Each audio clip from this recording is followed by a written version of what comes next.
What if a single order from a dictator sealed the fate of 1 million men? It's September 17, 1941, and an order to retreat has finally been issued from Stalin. But a dreadful realization sets in. For the commander of the Southwestern Front, it is already far too late. His armies are completely surrounded, trapped on all sides by the Germans. As the capital of Kyiv falls, General Zhukov prepares Leningrad for a fight to the very last man. Meanwhile, in the center, Field Marshal Bach is readying his forces for a new, massive offensive, a final push designed to end the war once and for all. We left the story with the closing of the Kyiv pocket. Not only was the capital of the Ukrainian Soviet Republic trapped, but the vast bulk of the Southwestern Front was now sealed inside. German generals Guderian and Kleist had fought hard for weeks, finally managing to link up southeast of the city. Many of Stalin's generals had desperately pleaded with him to allow a retreat, but he had declined every one of their requests. Now, with hundreds of thousands of soldiers surrounded, we must ask, what does the Soviet dictator plan to do as we cover the third week of September, from the 17th to the 23rd? The fighting for Leningrad was approaching a critical point. General Zhukov had been brought in to take command during the second week of the month, and with his characteristically energetic approach, he immediately began to restructure the city's entire defensive plan. Before his arrival, the defense had been on the verge of total collapse, a state of degradation in morale that he simply refused to tolerate under his command. He replaced multiple officers who seemed to have succumbed to defeatism, or who refused to commit to counterattacks regardless of their excuse, on the spot. But how could one man, no matter how energetic, restore an entire army's will to fight after such devastating losses? This is an often overlooked but essential element of command: the ability to maintain composure after weeks of crushing defeat. This resilience was critical to the Red Army's ability to continue fighting after sustaining some of the worst losses in military history. Zhukov issued draconian proclamations to prevent morale from collapsing, such as, "Not a step back. Do not give up a single verst of land on the approaches to Leningrad." This order would be reinforced on the 17th with Combat Order number 0064, which explicitly announced that any commander, political worker, or soldier who abandoned their designated line without explicit written permission would be immediately shot. It was a brutal decree, but a necessary one to forge a new fighting spirit. At the end of last week, a German offensive had slammed into the 42nd and 8th Army, preempting a planned counterattack by the 8th Army. Field Marshal Lieb aimed to encircle the 55th Army, then flank the 42nd to strike into Leningrad, all while isolating the 8th Army. The cities of Volodarsky and Uritsk fell, creating the Oranienbaum pocket, which cut off a large portion of the 8th Army from the main city. Despite being pushed back, the defenders held on long enough to allow the 55th Army to withdraw in good order, preventing the encirclement the Germans had hoped for. The Pulkovo Heights would furthermore hold until the 19th, as the Soviets managed to retain possession of the high ground after a heavy tank battle against the German 1st Panzer Division. The Germans would be stopped just 12 kilometers from the city center. The heavy fighting over the Pulkovo Heights, combined with the Panzer and motorized divisions redeploying to Army Group Center, and the utter exhaustion of many German divisions would lead to a winding down of the fighting over the rest of the month. Army Group North's reports would state that they had lost 60,000 men. This included many experienced non-commissioned officers and junior officers who were simply irreplaceable. Meanwhile, the Red Army's reports stated that the three different fronts engaged against Army Group North had lost a staggering 316,639 men since July 10th. With these immense casualties, why would the Germans halt their advance now, so close to victory? On the 24th, Lieb reported to the OKH that Army Group North could not continue offensive operations and had no choice but to go on the defensive. But while the Wehrmacht ground to a halt outside the city, a new and horrifying plan was revealed. Directive No. 1A 1601/41, issued on the 22nd of September, announced to the world Hitler's intention to erase the city from existence, even its military and port facilities. To achieve this, Leningrad was to undergo a close blockade and erase it from the earth by means of artillery of all caliber and continuous bombardment from the air. While this week's fighting had managed to flatten out the inner blockade line, no progress had been made towards cutting the vital Lake Ladoga supply route. The fighting still occurred along the front line. The 8th Army attempted an offensive towards Krasno Selo with 4 rifle divisions on the 19th, but the Germans counterattacked the next day. The 8th would be driven back to the Novi Petergov-Petrovskaya line before managing to stabilize. West of Leningrad, the Neva Operational Group seized a bridgehead across the Neva River at Dubrovka, but failed to advance further. This was more successful than General Kulik's 54th Army matching offensive, which floundered towards Siniavino. These 2 operations would later be named the First Siniavino Offensive. Despite their dismal performance, they forced the transfer of forces from Europe and Army Group Center. So while the Soviet attacks failed, what was the unforeseen consequence that would change the entire course of the war? These small-scale offensives drew in the 8th Panzer Division and parts of the 96th Infantry Division from the fighting occurring to the south of Leningrad. Halder had long wished to strike at Moscow at the expense of the flanking army groups. In August, he had won Hitler over, securing his agreement that Moscow should be targeted before the end of winter. However, he was not able to launch the offensive in August, as he had calculated it would only be possible if no demands were made by the other 2 army groups. Instead, Guderian had been turned south, creating the Kyiv encirclement, while another motorized corps had been sent north to Toropets. Heavy fighting bogged down both flanking army groups for all of August and most of September.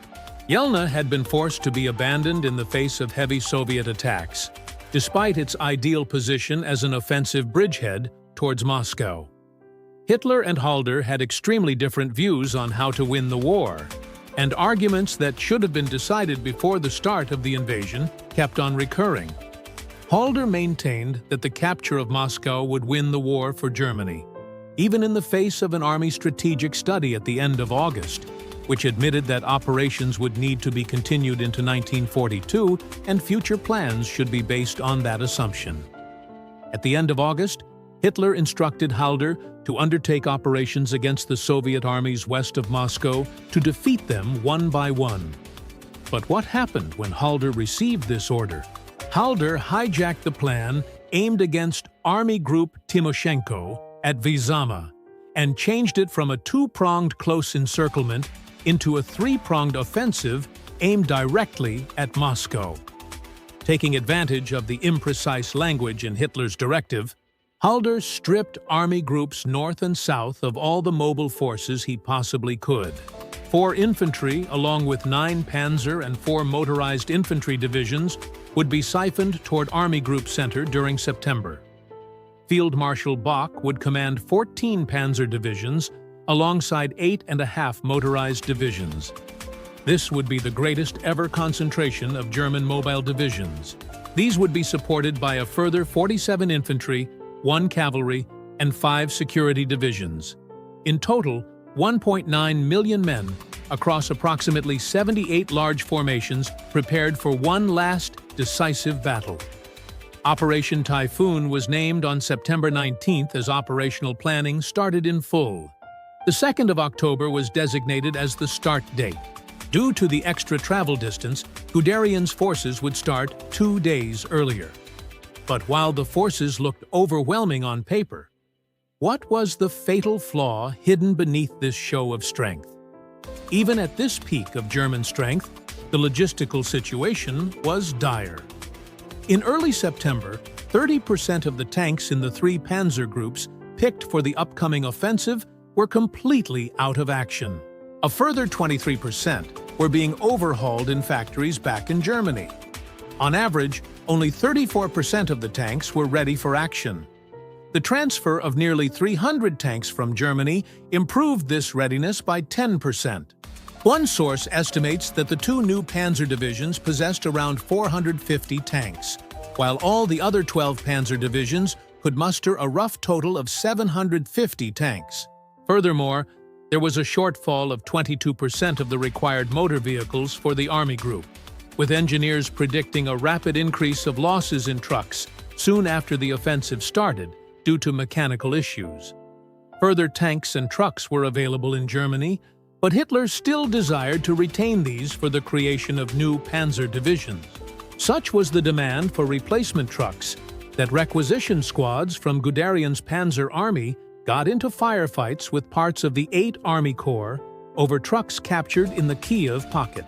This desperate struggle for equipment reveals the underlying rot in the German war machine. By September 26th, the Germans had suffered no fewer than 534,952 casualties, some 15% of the entire Barbarossa invasion force. However, only 385,000 replacements were received, leaving a 150,000-man shortfall. Additionally, the logistical situation for Army Group Center was dire for the month of September. The delivery of trains never came close to the required 30 trains a day, even before flooding blocked the movement of supplies for 8 days. At the same time, incessant skirmishes and artillery duels occurred across the entire front line, ensuring high supply consumption. Ammunition and fuel had to be brought up for stockpiling at the expense of everything else. Soldiers lived off the land. Throughput issues of supplies were worsened by the chaos behind the lines, causing wrong items to be delivered, like mudguards instead of engine parts.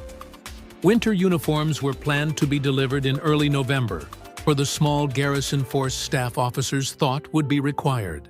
The planners had decided the Army would have won sufficiently enough by then for other logistical concerns to be met. These would also be eased by the demobilization of 1/3 of the Army to allow young men to return to the factories.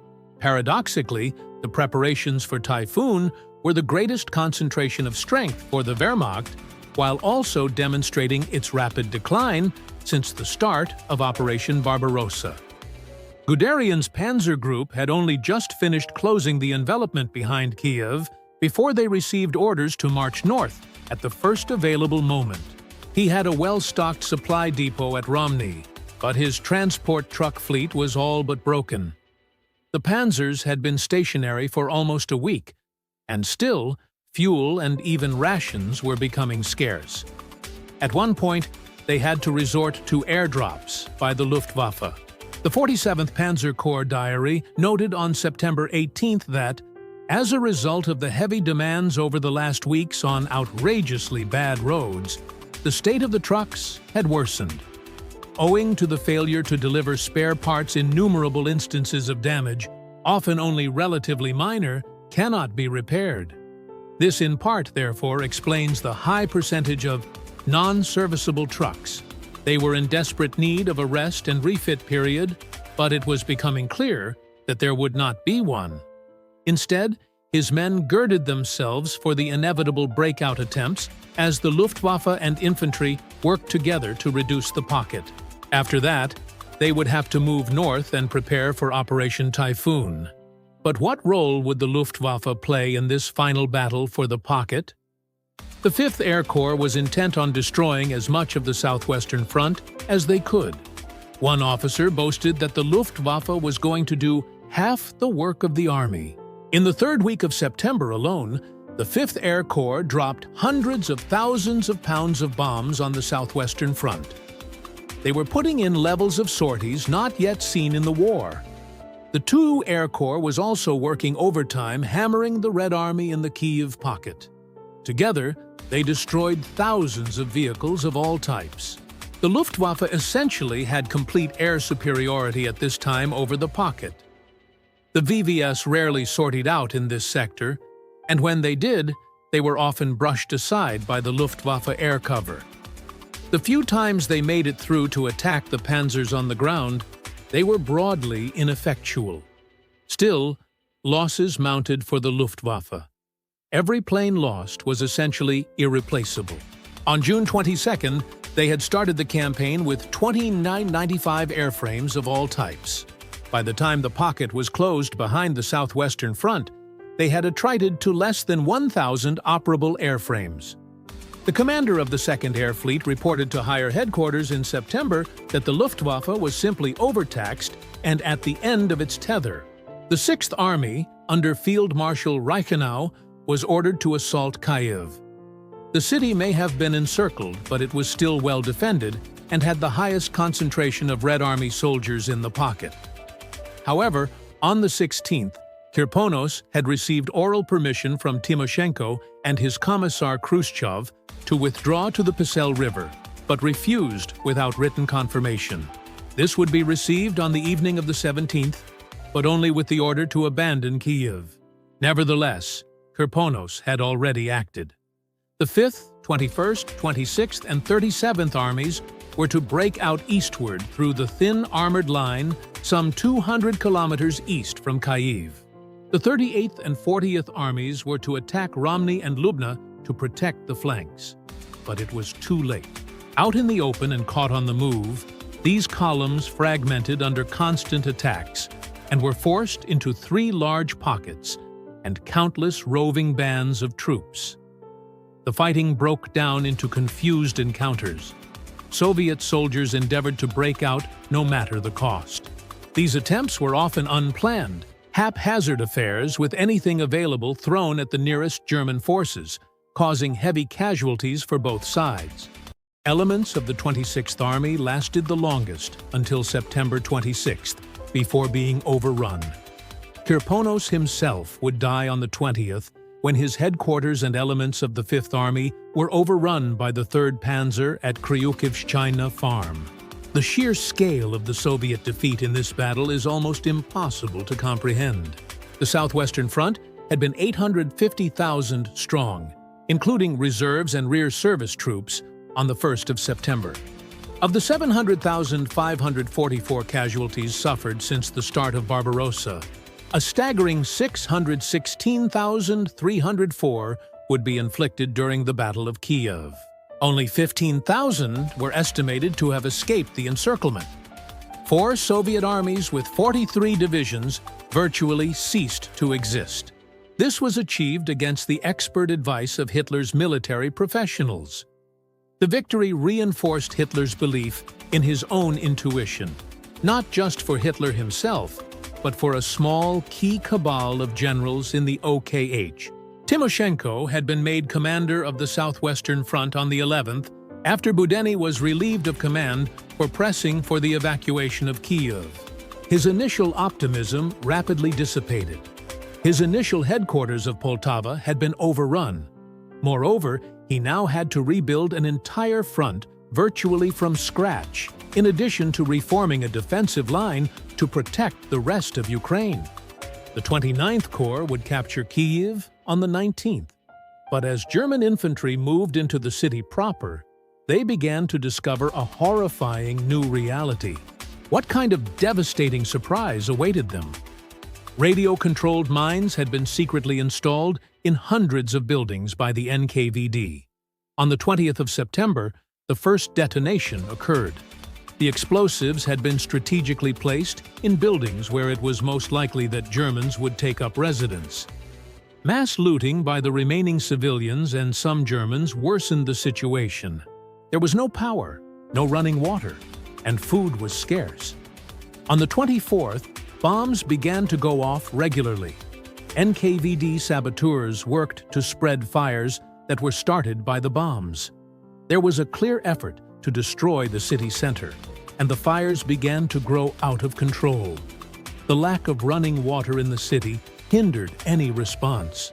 The explosions killed approximately 200 soldiers and an unknown number of civilians. These were relatively light casualties, but the morale impact was large. Many of the dead and wounded were staff officers, which impacted unit cohesion and amplified confusion throughout the city. The German occupational authorities blamed the Jews for this attack, despite how many of them had been victims of the fires. This would be used as justification for the Babin Yar atrocity at the end of the month. It would be the Germans' largest massacre to date. Even as the fighting was still going on, the next steps of the campaign were being planned. Guderian began his redeployment in places where he could be relieved by infantry. Kleist was preparing to take his limited forces in a dash across the breadth of Ukraine to Donetsk and beyond. The lower Dnieper was still unsecured, and the 1st Panzer Group was directed to handle this along with their drive to Stalino.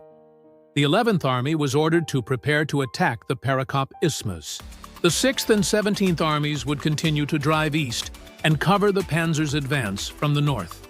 Some German officers even thought they might be able to end the year on the Don River. Rostov was still more than 500 kilometers to the east, but the mood was such that even this felt attainable in the wake of the victory. One success for the Red Army was the defenders of Odessa succeeding in a joint army, airborne, and amphibious operation at Ryhorivka on the 21st. This expanded their defensive perimeter by 5 to 8 kilometers and pushed Romanian heavy artillery out of range of the harbor.